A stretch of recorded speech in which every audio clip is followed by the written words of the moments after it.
Hay una zona de confort que es la más dura en el ser humano, que es cómo te has definido a ti mismo que eres. Cómo te has definido quién eres. Los procesos mentales que te hacen pensar que tú no puedes ir más allá, que hay ciertos obstáculos que son demasiado grandes para ti, o que tú eres demasiado pequeño para ellos. Y es mi experiencia personal que esto no es así.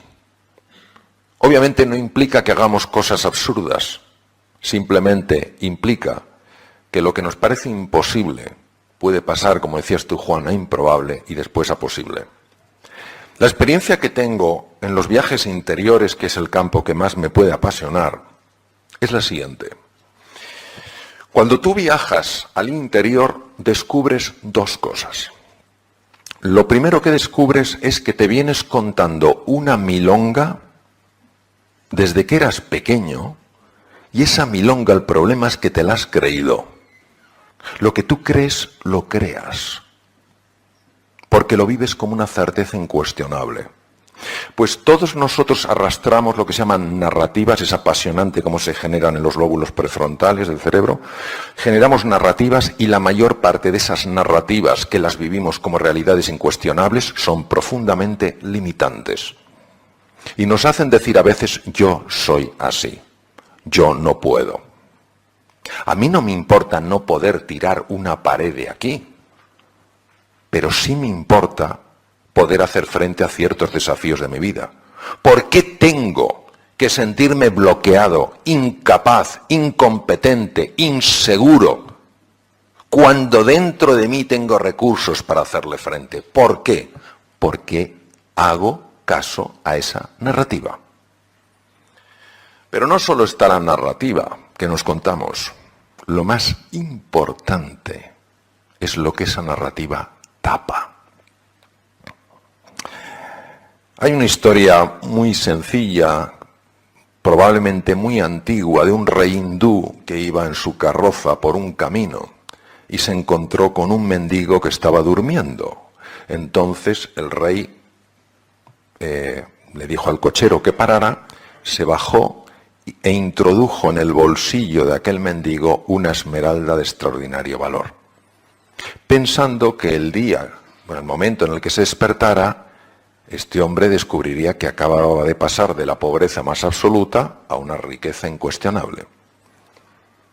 El tiempo pasó y por casualidad el rey volvió a pasar con su carroza por el mismo camino y vio al mismo mendigo con más edad, más mayor, más avejentado, pero igual de pobre. Entonces el rey paró, le dijo al cochero que parara, se bajó de la carroza y empezó a decirle al mendigo, pero bueno, ¿qué haces aquí? El pobre hombre, pero yo, ¿qué haces aquí? ¿Cómo estás en la carretera? ¿Pero cómo estás con estas ropas?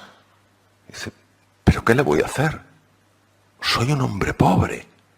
Dice, ¿y la esmeralda? Dice, ¿qué esmeralda? La que puse en tu bolsillo.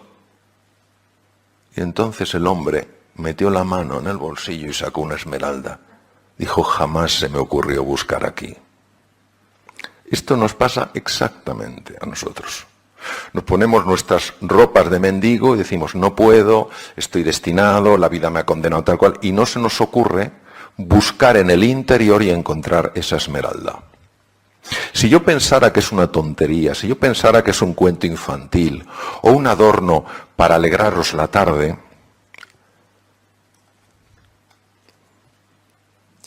estaría haciendo muy mal diciéndoos esto. Pero como sé que es así, como sabéis que es así, porque todos tenemos experiencias de ello, ¿por qué no vamos a decir que esto existe? Joseph Campbell descubrió que en todas las tradiciones de Oriente y Occidente está registrado lo que se llama el viaje del héroe. ¿Qué es el viaje del héroe? Es ese viaje que te ayuda a trascender las ropas de mendigo y a encontrarte con la esmeralda. Es un viaje que te saca de tu zona de confort, de cómo te has definido, soy un mendigo. Te introduce en un mundo nuevo, jamás te has planteado que hubiera más de lo aparente y te permite encontrarte con tu riqueza interior. Por eso en el viaje del héroe, lo mismo que a los 4 protagonistas principales de la novela, les ocurre esto. Penetran en su interior siguiendo un viaje exterior y cuando han completado ese viaje, todo su ser se ha transformado. Previo a Joseph Campbell, hubo un científico que os sonará a todos, fue discípulo de Freud, y fue la gran desilusión de Freud, no porque el hombre fuera desilusionante, sino porque no estaba dispuesto a considerar que el ser humano se pudiera comprender exclusivamente, sobre todo su patología mental, solo desde la sexualidad. Fue Carl Gustav Jung, él era suizo, Freud era austriaco, y Jung estudió mucho el impacto de la mitología en el inconsciente. Todos tenemos lo que se llama personajes dormidos. En las distintas dimensiones del ser humano aparecen cosas muy hermosas y cosas muy feas. Jung le llamó la sombra. Y es muy difícil verlos, es muy difícil reconocerlos. Y aunque hay personas que te dicen, oye, ¿no te has dado cuenta de esto? Y dices, pero ¿qué va? Eso no es así. Sí, lo está viendo todo el mundo, menos tú. Pues la gente está equivocada.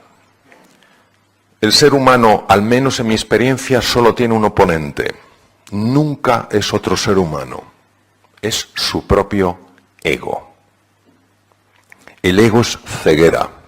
El ego ha causado más muertes y más violencia que todas las guerras juntas. De hecho, todas las guerras surgen en su esencia del ego. Yo tengo razón, tú estás equivocado y no te pienso escuchar. Si tenemos en cuenta los estudios de la Universidad de Harvard, que es la pionera en el mundo en este campo, lleva más de 40 años estudiándolo, entre el 60 y el 80% de las enfermedades que padecemos en el mundo occidental, desde patologías cardiovasculares, diabetes, problemas óseos, problemas tendinosos, cáncer, 1000 cosas, tienen una relación directa con el mundo emocional. Directa con el mundo emocional. Hay un concepto que a muchos de vosotros no os sonará porque no sois del campo de la medicina, se llama la homeostasis. El gran padre de la homeostasis fue Walter Bradford Cannon. Cannon, norteamericano, fisiólogo, catedrático en la Universidad de Harvard, estudió mucho esos mecanismos que permiten que los 60 trillones de células de nuestro cuerpo estén funcionando bien. Ellos se encargan de que las células no envejezcan más de lo que tienen que envejecer.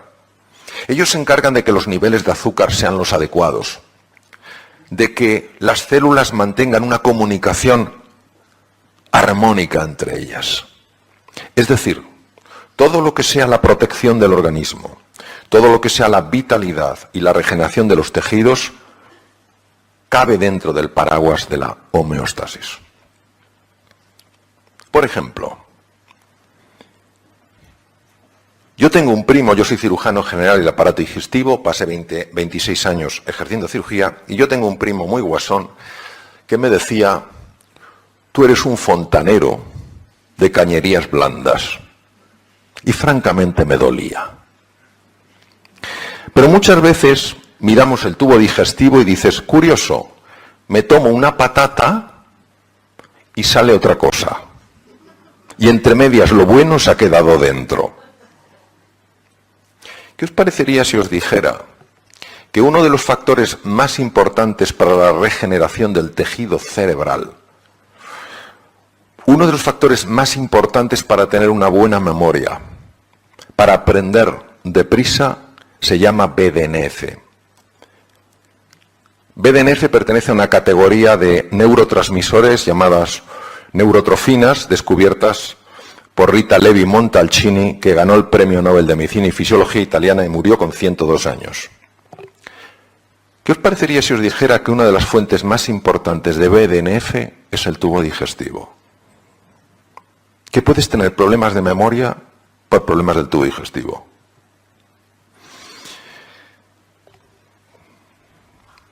¿Qué os parecería si os dijera que la hormona más importante para mantenerse tranquilo, sereno, feliz en la vida es la serotonina? Por eso el famoso Prozac, inhibidor de la recaptación de serotonina. ¿Qué os parecería si os dijera que el 90% de la serotonina la fabrica el...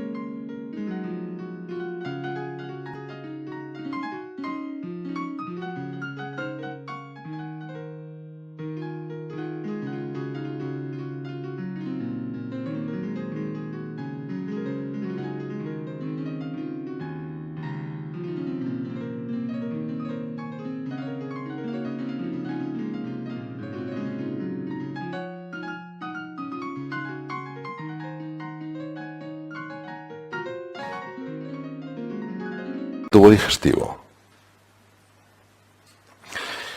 ¿Todos sabéis lo que es la médula espinal? Tiene 100 millones de neuronas. ¿Sabéis cuántas neuronas tiene el tubo digestivo? 500 millones. 5 veces más. Pues bien, cuando una persona se siente tensa, se siente asustada, se siente preocupada y vive así, el sistema de alarma del cuerpo genera daño en distintos lugares y uno de ellos es en el tubo digestivo. Con lo cual baja el BDNF, baja la serotonina y baja el sistema inmune porque el 80% de la función inmune, que nos protege frente a bacterias, virus y tumores, la controla el tubo digestivo.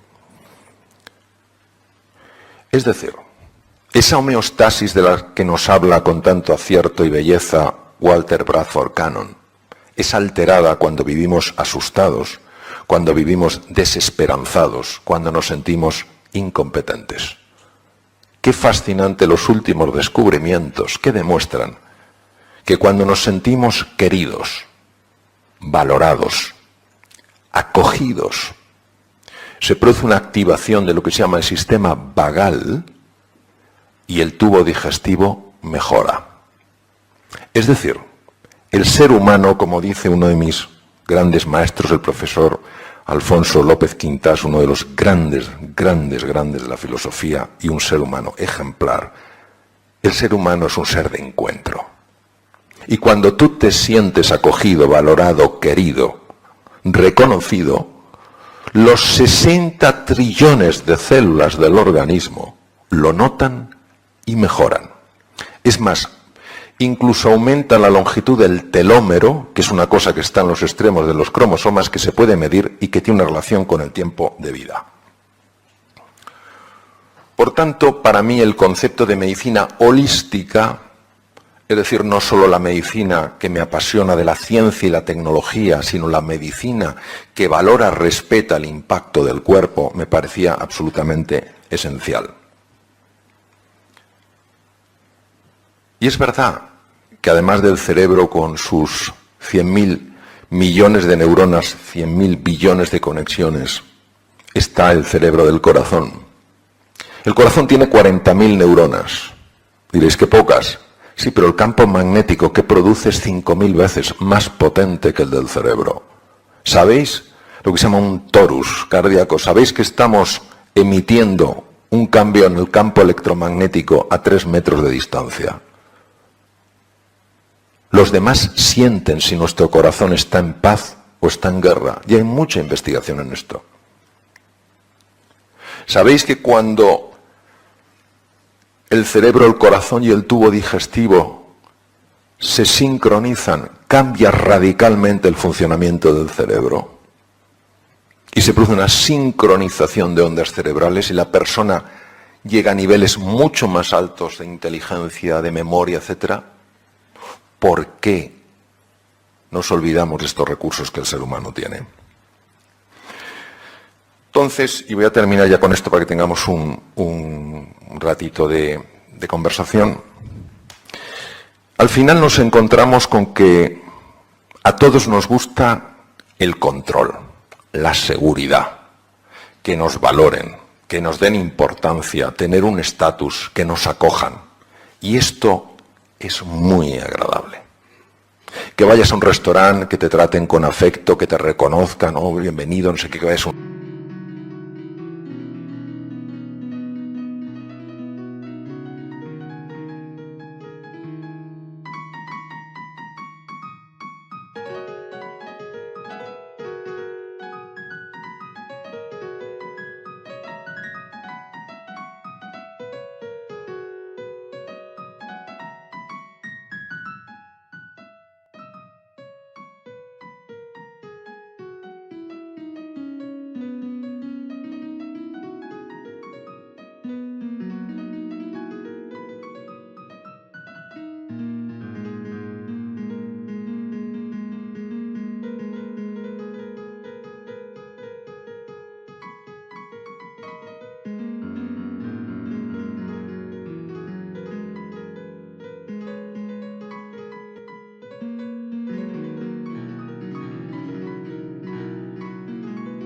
sitio, que te traten con cariño, es muy agradable.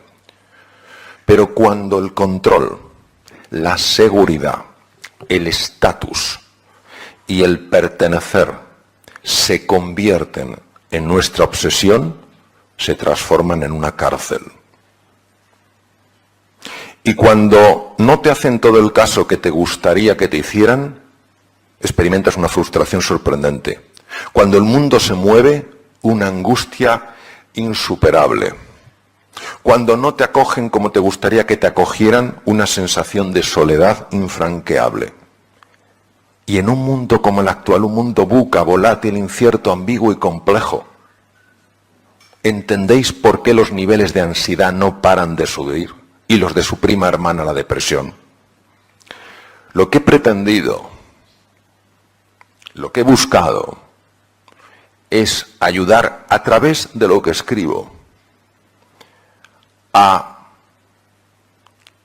que nos demos cuenta de que es normal que nos guste la seguridad, que es normal que nos guste el estatus, el reconocimiento, la valoración, que es normal que nos guste que nos acojan, pero que no nos podemos quedar ahí. Que el verdadero crecimiento, la verdadera magia, la verdadera evolución de un ser humano es cuando abraza la aventura, cuando ve en la incertidumbre no un peligro sino una oportunidad, cuando se ocupa, no solo se preocupa, sino que se ocupa en crecer por dentro, y cuando en su vida es una prioridad añadir valor a la vida de los demás. Esa contribución, ese levantarte por las mañanas y en lugar de decir a ver quién me ayuda hoy en la vida, te plantees a ver a cuántas personas ayudo yo hoy. Eso es lo que he querido transmitir. Muchas gracias. Vamos a hablar del liderazgo basado en el servicio, no de aquel que manda, sino de aquel que sirve. No de aquel que dice exactamente lo que hay que hacer, sino que inspira para que otras personas descubran lo que es posible hacer. Hablamos de un líder que ha librado la batalla más difícil que se puede librar, que es con uno mismo, con su propio ego, con su propia obsesión por el control, por dominar. Recordemos que Nietzsche, este filósofo que ha tenido tantísimo impacto, decía que el ser humano, el hombre, es voluntad de poder. No decía que tiene, sino que es. Independientemente de la visión que este filósofo tuviera, no cabe duda que esta ansia de poder, esta ansia de dominar, de manipular, está presente en algunos de los rincones más oscuros del ser humano. Por otra parte, a veces se confunde el líder con la posición, y no es la posición la que hace el líder, es el líder el que hace la posición. Esta obsesión por el estatus, por el reconocimiento, por la valoración, por ser el que más sabe, el que tiene la última palabra, mata la cooperación, destruye la armonía y lo último que hace es favorecer que las personas afloren su mejor versión. Y finalmente está esta imagen del líder popular. Vamos a ver. Don Alfonso habla mucho y para mí con enorme acierto de los valores. A veces dar la cara por los valores no es popular. Un líder que quiera ganar un concurso de popularidad nunca defenderá los valores, por tanto no es un líder. Entonces, sencillamente lo que os quiero transmitir.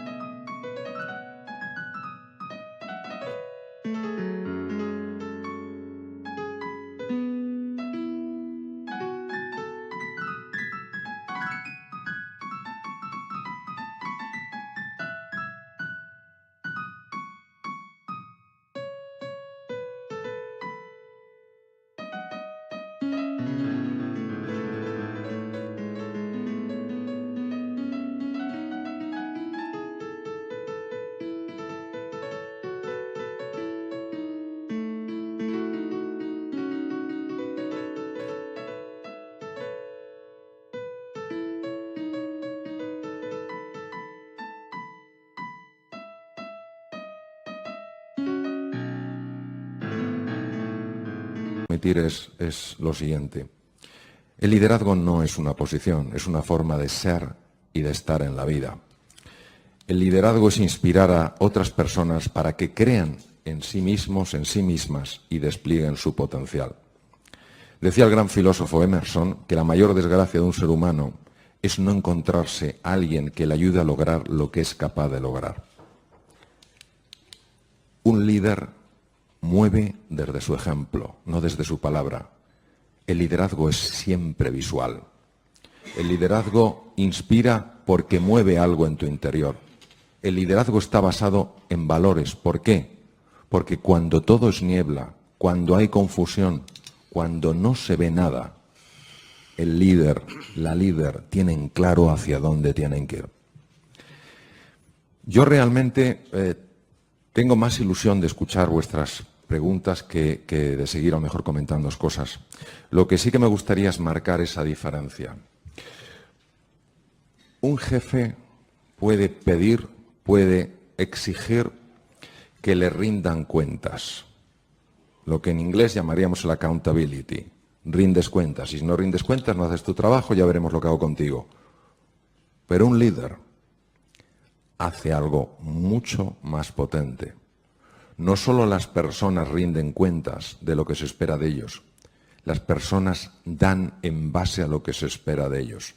Si tú esperas mucho de ellos, si crees de verdad en ellos y en su potencial, si tienes una fe profunda en el ser humano, en su grandeza, independientemente de las torpezas que todos hacemos, yo el primero, inevitablemente tú estás transmitiendo a través de tu simple mirada hasta qué punto estás convencido de la grandeza de esas personas.